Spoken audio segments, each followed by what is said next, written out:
Olá, meus irmãos, aqui estamos nós para mais uma oportunidade de fazer os nossos estudos junto à doutrina dos Espíritos, hoje com o nosso livro dos Espíritos.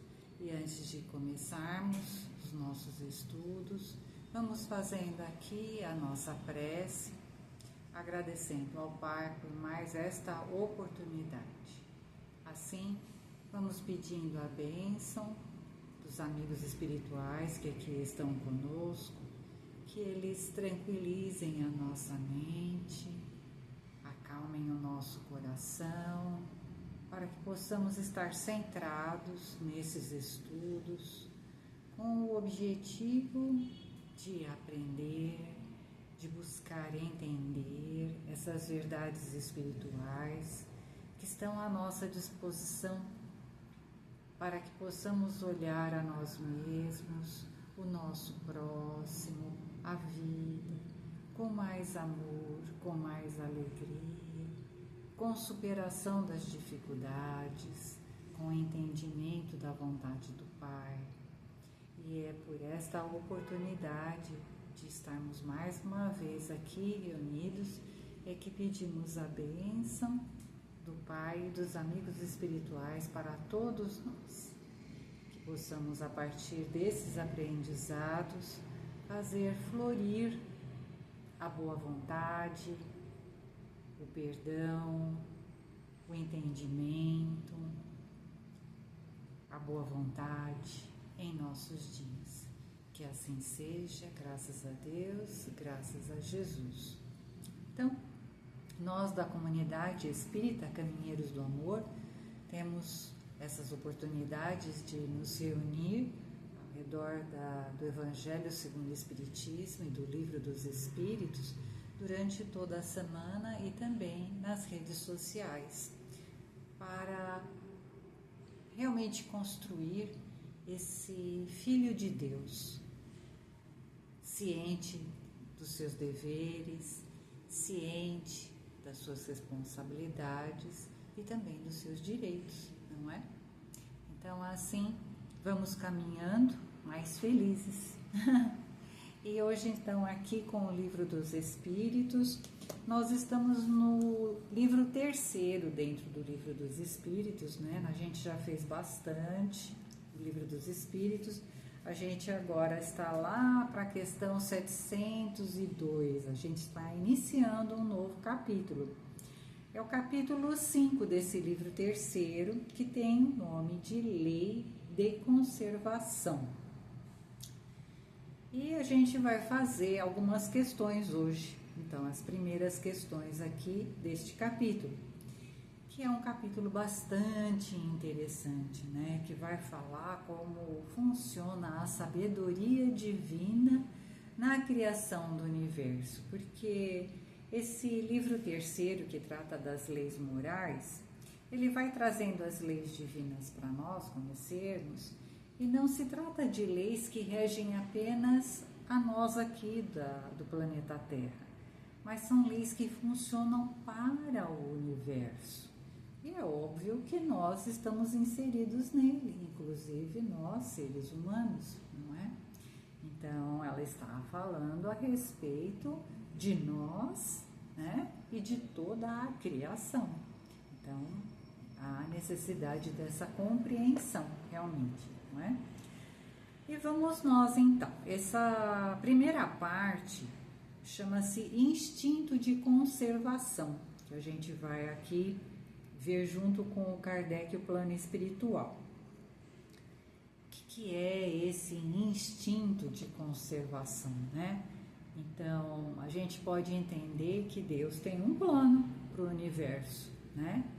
Ele cria seus seres e os coloca nas várias escolas, que são os planetas do universo, para se desenvolverem, para se aperfeiçoarem, para evoluírem através de muitas experiências. E no início das suas jornadas, os seres criados por Deus estão nas escolas do plano material, né? Ficam numa sequência, ora estão nessas escolas do plano material, ora, quando desencarnam, vão para o plano espiritual. Mas a maior parte das experiências que devem fazer esses seres no início de jornada, eles estão no plano da matéria, a maior parte, para que possam fazer as suas experiências, os seus aprendizados, ampliando limites, criando responsabilidades. Então, óbvio que há necessidade da permanência na vida material para poder realizar esse curso de aprimoramento, que é isso que a gente faz nesses planetas escolas. A Terra é um dos planetas escola. É um planeta escola com o objetivo de acolher os espíritos. Eu vou fazer aqui uma brincadeira, da quinta série. Ai, gente, porque, né, a gente é muito briguento. Então parece mesmo aquela turminha da quinta série que fica se dividindo em panelinhas, ficam lá atormentando uns aos outros, né? Mas isso é brincadeira. Então nós estamos aqui no planeta Terra, no plano de provas e expiações, fazendo aqui o nosso curso de aprimoramento. E a gente precisa desse tempo aqui encarnado, tanto nós, espíritos inteligentes, quanto os serzinhos vivos, eles precisam dessa vidinha aqui também. Todos os serzinhos, a gente já falou isso lá no início do Livro dos Espíritos, né? São criados por Deus, simples e ignorantes, com destino à perfeição. Mas para chegar nessa perfeição, a gente precisa passar por todas essas cadeias de desenvolvimento. Então, os serzinhos aqui, eles precisam da vidinha deles. É que nem aquele menininho que chorava lá porque a mãe tinha matado a formiguinha.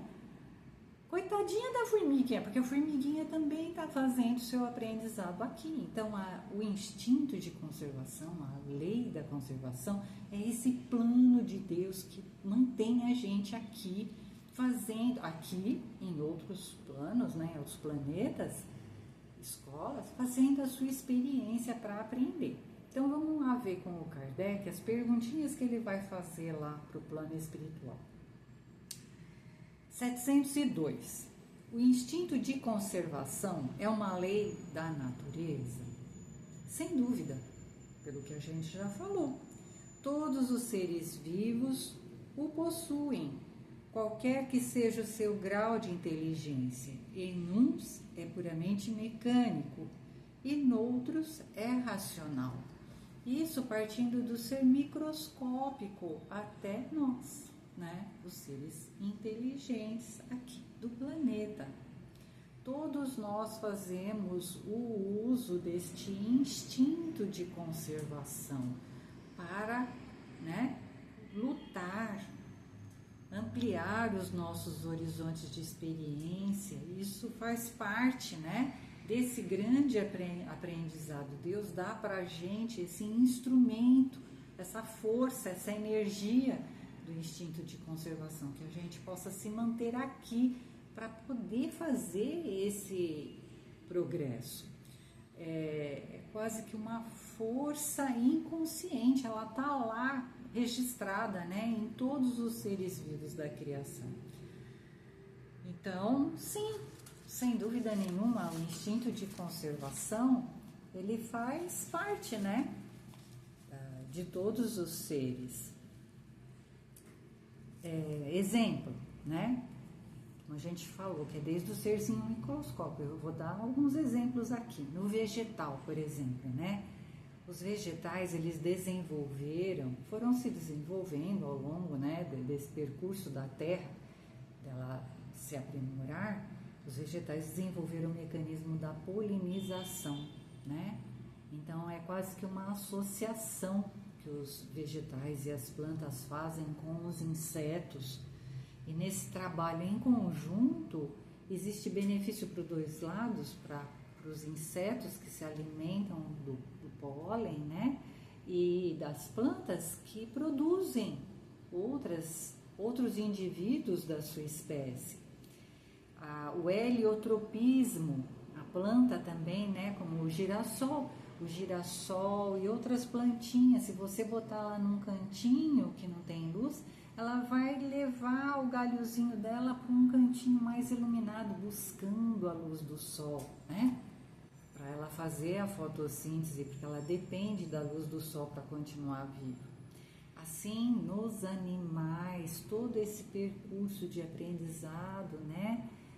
Em todas as espécies animais, tanto os animais da terra, quanto os animais aquáticos, quanto as aves, todos eles desenvolvendo, né, esse instinto de conservação, traçando novas experiências, novos aprendizados. É muito bonitinho a gente ver até nas aves, né? Por exemplo, o João de Barro, a construção da casinha do João de Barro, diz que a portinha da casinha dele está voltada para um lado que não molha quando chove, né? Então a gente, pela construção da casinha do João de Barro, dá para a gente perceber onde é que vem, da onde vem o vento, né? Então é muito trabalho, né? É bastante experiência, bastante aprendizado na condição de se superar para buscar estar vivo, né? E fazer as suas experiências. Por exemplo, no homem, né? A gente tem no instinto de conservação várias condições, por exemplo, o medo, né? Que a gente acha que é negativo quando em excesso. Mas o medo, com um sentido nosso, né, de conservação, ele nos alerta contra os perigos. E isso vem da gente desde a época dos animais, né, do próprio instinto de perigo. Então, o medo, ele nos livra de coisas difíceis, né, de acidentes, de nos machucarmos ou de machucarmos a outros. E é muito interessante porque nós, das espécies viventes aqui na Terra, somos os que têm a razão, os que têm a inteligência capaz de discernir, de fazer escolhas. E muitas vezes, quando nos adoecemos psicologicamente ou espiritualmente, nos desequilibramos, conforme o grau desse desequilíbrio, nós passamos as fronteiras deste medo positivo, né? E acabamos por buscar a morte do corpo físico como uma condição de nos livrar da dor. Nos equivocamos, né, na busca da solução da dor e nos infligindo a morte do corpo físico, na tentativa da solução dos problemas, só que a gente encontra problemas maiores, né? E a doutrina espírita, ela vem exatamente nos elucidando que na nossa vidinha, na nossa experiência, nós devemos sim cuidar do corpo físico, mas ao mesmo tempo também cuidar do nosso espírito, da nossa mente, nos fortalecendo, compreendendo quem somos nós, a nossa jornada, para que diante da dor, diante dos obstáculos, da impossibilidade, que a gente tenha sustentação moral para o enfrentamento dessas situações e nunca que passemos essa barreira dos instintos de conservação buscando a morte do corpo físico, pois ela não adianta, né? A gente sabe que o sofrimento no plano espiritual é bem maior. Então, muitos aprendizados com essas liçõezinhas que a gente está abordando aqui, né? Depois a gente continuando, a 703, questão 703, o Kardec pergunta para o plano espiritual: com que fim Deus concedeu a todos os seres vivos o instinto de conservação? E aí vem a resposta: porque todos devem colaborar nos desígnios da providência. Sim, a todos os seres é dado o instinto de conservação, a preservação. Por quê? Porque Deus tem esse plano para nós, que diz do nosso indivíduo, né, de cada um de nós, de cada ser vivo, fazer a sua experiência, mas em fazendo a experiência, a gente se ajudar, sermos colaborativos um com o outro, como nós falamos, né, da polinização das plantas, que é uma parceria ali, né? As plantas se beneficiam da ação dos insetos, os insetos do pólen da planta. Estamos todos interligados, tanto é que hoje a gente vê que quando uma das espécies, né, desaparece, outras espécies se ressentem. Nós não estamos assim super preocupados com o desaparecimento das abelhas, porque a gente sabe que depende delas para poder comer. Todos os vegetais, as plantas dependem muito da polinização desse inseto. Então, se elas desaparecerem por N motivos, poluição, desmatamento e etc., nossa espécie humana ela está em risco também. Então, Deus dá a todos os seres a condição do instinto de preservação para que cada um deles faça a sua jornada de experiências, mas para também que cada um colabore um com o outro, né? Foi por isso que Deus lhes deu a necessidade de viver. Depois, a vida é necessário ao aperfeiçoamento dos seres. Eles o sentem instintivamente, sem disso se aperceberem. Foi como nós falamos aqui, é algo que está colocado dentro de cada ser, essa energia da necessidade da vida, né? Muito bem. E aí vamos para o segundo item aqui desse capítulo, que chama-se Meios de Conservação, né? E a perguntinha 704. E a pergunta diz assim: Deus, dando ao homem a necessidade de viver, sempre lhe forneceu os meios para isso? Sim. Resposta do plano espiritual. E se ele não os encontra, se o homem não os encontra, é por falta de compreensão. Porque Deus, através desse mecanismo maravilhoso do nosso planeta, colocou nas mais variadas condições a oportunidade da vida, né? Para o homem, nós devemos ao planeta a nossa existência. Então, se não dá para a gente morar no deserto, porque é uma região árida, que busquemos uma região onde há mais plantas, mais animais. Então, é tudo uma questão de adequação. Mas que o planeta é morada e dá para nós aquilo que precisamos para viver, sim. A dificuldade nossa é que a gente não consegue viver no equilíbrio, né, gente? A necessidade da gente é aqui, no 50%. Só que a gente sempre fica de olho no a mais, né? E quando a gente extrapola, né, e vai buscar essa quantidade a mais, nós estragamos o equilíbrio do planeta. É isso que está acontecendo, né? Que hoje a gente está vendo tanta dificuldade, porque nós fomos invadindo essa capacidade que o planeta tem de nos oferecer os recursos necessários à nossa sobrevivência. Então, sim, de acordo com a necessidade, não do supérfluo, de acordo com a necessidade dos indivíduos que vivem aqui no planeta Terra, o planeta é capaz de manter a vida, né? De alimentar e prover esses seres das suas necessidades.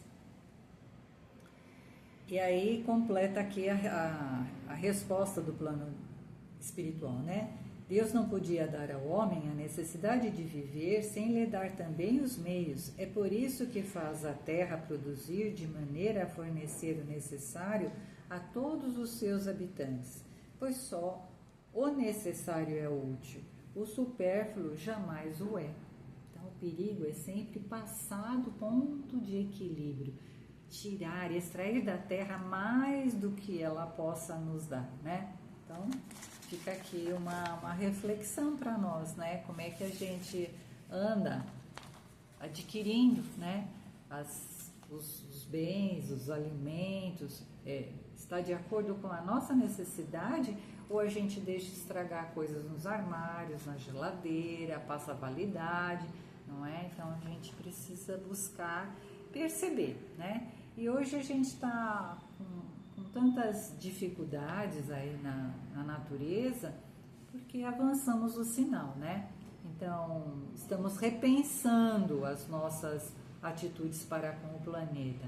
Então, a gente está buscando energias que não poluam, estamos buscando fazer reciclagem, estamos buscando não usar defensivos, agrotóxicos, né? Então, o problema é sempre querer mais do que necessitamos e do que o planeta pode dar. Outra questão, 705. Por que a Terra nem sempre produz bastante para fornecer o necessário ao homem? Então, a gente está essa pergunta é meio que ligada na 704, né? E o plano espiritual responde que a Terra oferece o que é necessário, né? É que a gente sempre quer mais, a gente nunca está contente com o que recebe. Então, o plano espiritual diz assim, é que o homem negligencia o planeta, o ingrato. No entanto, a Terra é uma excelente mãe, o planeta Terra é uma excelente mãe. Frequentemente, o homem acusa a natureza pelas consequências de sua imperícia, de sua imprevidência. É a natureza que não está produzindo. Não, somos nós que estamos maltratando o planeta, poluindo rios, poluindo os mares. Aí é óbvio, né? Não vai ter peixe. As plantas não vão ter água suficiente, os animais também não vão poder, né, ter o desenvolvimento necessário, mas por conta da nossa incúria. A terra produziria sempre o necessário se o homem soubesse contentar-se. Se ela não supre a todas as necessidades, é porque o homem emprega no supérfluo o que se destina ao necessário. Vede o árabe no deserto, como encontra sempre do que viver, porque não cria necessidades fictícias. Não só o árabe, né? Porque aqui são espíritos respondendo para Kardec em 1865. Mas qualquer um que for fazer uma jornada, né, uma viagem para determinado lugar e sabe que naquele lugar há pouca água, poucos frutos, poucos animais para se caçar, ele vai levar a provisão dele necessária e vai saber dividir essa provisão a ponto de não lhe faltar nada. Então, somos nós, né, que não buscamos usar da harmonia e do equilíbrio para com as coisas que usufruímos do planeta. Mas, quando metade dos produtos é desperdiçada na satisfação de fantasias, deve o homem se admirar de nada encontrar no dia seguinte, e tem razão de se lastimar por se achar desprevenido quando chega o tempo da escassez. Na verdade, eu vos digo que não é a natureza imprevidente, é o homem que não sabe regular-se. Isso aqui está me lembrando, né? No meu tempo a gente tinha a história da cigarra e da formiga. Agora eu nem sei mais se é politicamente correta essa história, porque confundiram a cabeça de todo mundo, né? Mas naquele tempo se contava a história da cigarra e da formiga. A formiga sempre muito previdente, porque ela trabalhava e guardava o que era necessário para o frio, para a neve, né, não faltar comida, e a cigarra lá ficava cantando e queria comer a comida da formiga. Bom, enfim, né, isso aqui fez lembrar essa historinha. E por final a gente tem a 706, a perguntinha do Kardec. Como bens da terra, devemos entender apenas os produtos do solo. Bens da terra com letra minúscula, porque aqui a gente falou planeta Terra, né? Então a gente está falando como bens da terra, onde se planta. Devemos entender apenas os produtos do solo. Então, resposta do plano espiritual. O solo é a fonte primeira de que decorrem todos os outros recursos, porque esses recursos, em última instância, são apenas uma transformação dos produtos do solo. Sim, né? Tudo que está ao nosso redor é produto do solo. São transformações dele. O nosso fluido vital, que anima todas as células do nosso corpinho, é produto daquilo que nós ingerimos, do ar que respiramos, da água que tomamos. Então, além das coisas que tem no solo, o planeta tem muitas outras energias que nos alimentam. Energias que estão no ar, energias que estão na água, as próprias energias do solo. Então, é uma bênção. Realmente é o presente que a gente recebe de Deus, né? É por isso que devemos entender pelos bens da terra tudo quanto o homem pode gozar neste mundo. E além dos bens da terra, nós temos os bens do coração. O bem-querer, a alegria, a boa vontade, o perdão, a caridade, que são outras energias, outros bens que estão aqui, né, conosco e que precisamos compartilhar, como compartilhamos o nosso pão do dia a dia, não é? Então vamos levar conosco essas lições tão bonitinhas que nos trazem a importância do planeta para cada um de nós e de tudo que existe aqui nesse planeta, que nos dá a oportunidade de aqui estarmos fazendo a nossa autoeducação, o nosso aprimoramento espiritual. Então, que a paz do Mestre Jesus envolva hoje sempre o nosso coração, que tenhamos sempre essa alegria equilibrada e harmoniosa de viver conosco, hoje e sempre. Que assim seja.